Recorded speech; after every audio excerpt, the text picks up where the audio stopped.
ایک نوجوان تھا، حسین و جمیل تھا، اللہ نے حسن عطا کر رکھا تھا بڑا. اس نے جب بھی نماز پڑھنے کے لیے آنا نا تو راستے میں ایک عورت تھی، اس کی نظر پڑتی. اور یہ کہا گیا ہے کہ جو نظر ہے یہ شیطان کے تیروں میں سے ایک تیر ہے حضرت. اسی لیے تو حضرت جی نظریں جھکا کے چلنے کا حکم دیا گیا ہے، کیونکہ جو نظر ہے یہ شیطان کے تیروں میں سے ایک تیر ہے حضرت جی.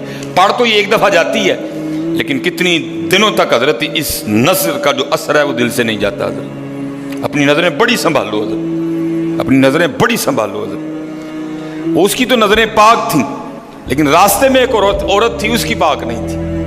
اس نے آتے جاتے جاتے آتے آتے جاتے اس کو دیکھنا، شیطان نے اپنا کام کرنا شروع کر دیا.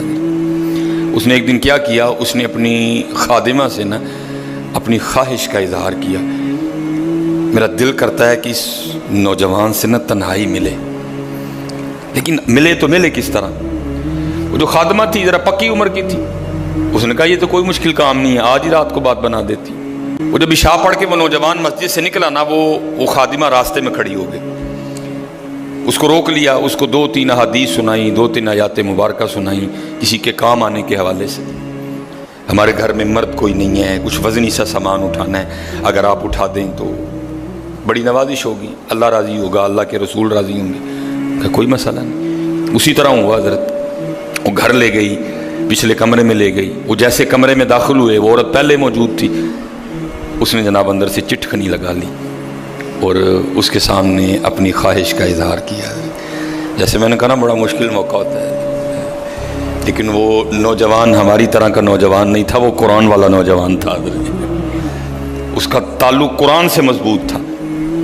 اس کو یہی آیت یاد آئی، وَلِمَنْ خَافَ مَقَامَ رَبِّهِ جَنَّتَانِ. جو اپنے رب کے حضور کھڑا ہونے سے ڈر گیا، موقع بھی تھا، طاقت بھی تھی، عمر بھی تھی، خواہش بھی تھی، پھر بھی ڈر گیا. نہیں نہیں نہیں، میرا اللہ دیکھ رہا ہے، میں کل اپنے اللہ کے حضور کون سا منہ لے کے جاؤں گا، کس طرح اللہ اور اللہ کے رسول کی بارگاہ میں کل جاؤں گا.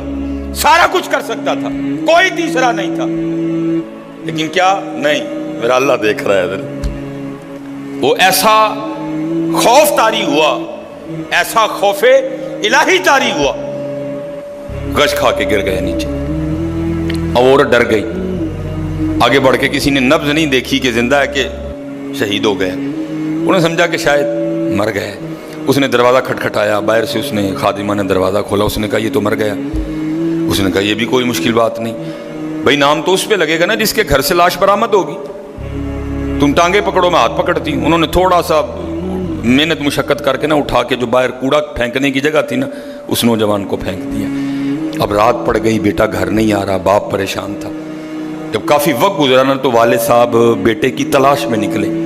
تو راستے میں کیا دیکھتے ہیں کہ وہ جو کوڑا کرکٹ پھینکنے کی جگہ ہے وہاں بیٹا پڑا ہوا ہے. بیٹے کو اٹھایا، گھر لے آئے، منہ پہ پانی کے چھینٹے مارے. بیٹے کو ہوش آئی. باپ نے پوچھا پتر کیا ہوا؟ وہ بیٹے نے پھر سنانا شروع کیا. جب پھر وہاں پہنچا نا کہ اس عورت نے مجھے دعوت زنا دی، تو پہلے تو خوف الہی کی وجہ سے بے ہوش ہوا تھا. اس بار اتنا خوف الہی نے غلبہ کیا کہ واقعی روح پرواز کر گئی ہے. والد نے راتوں رات جنازہ کروا دیا. صبح والد صاحب فجر کی نماز کی جماعت میں شریک نہیں ہو سکے. جب نماز سے فارغ ہوئے نا تو امیر المومنین حضرت سیدنا عمر بن خطاب رضی اللہ تعالیٰ نے پوچھا بھائی وہ آج ہمارا فلاں مقتدی کیوں نہیں آیا؟ لوگوں نے ساری بات سنائی. حضرت جوان بیٹا تھا، انتقال کر گیا، رات ہی کو جنازہ ہو گیا، شاید اس وجہ سے حضرت نہیں جماعت میں تشریف لا سکے. آپ نے فرمایا چلو اپنے بھائی کے غم میں شریک ہوتے ہیں. حضرت سیدنا عمر فاروق رضی اللہ تعالیٰ عنہ آئے، باتیں ہوتی رہیں. آپ نے بیٹے کے انتقال کی وجہ پوچھی. بیٹے نے ساری بات سنائی. آپ نے فرمایا اچھا تیرے بیٹے کا انتقال خوف الہی کی وجہ سے ہوا ہے؟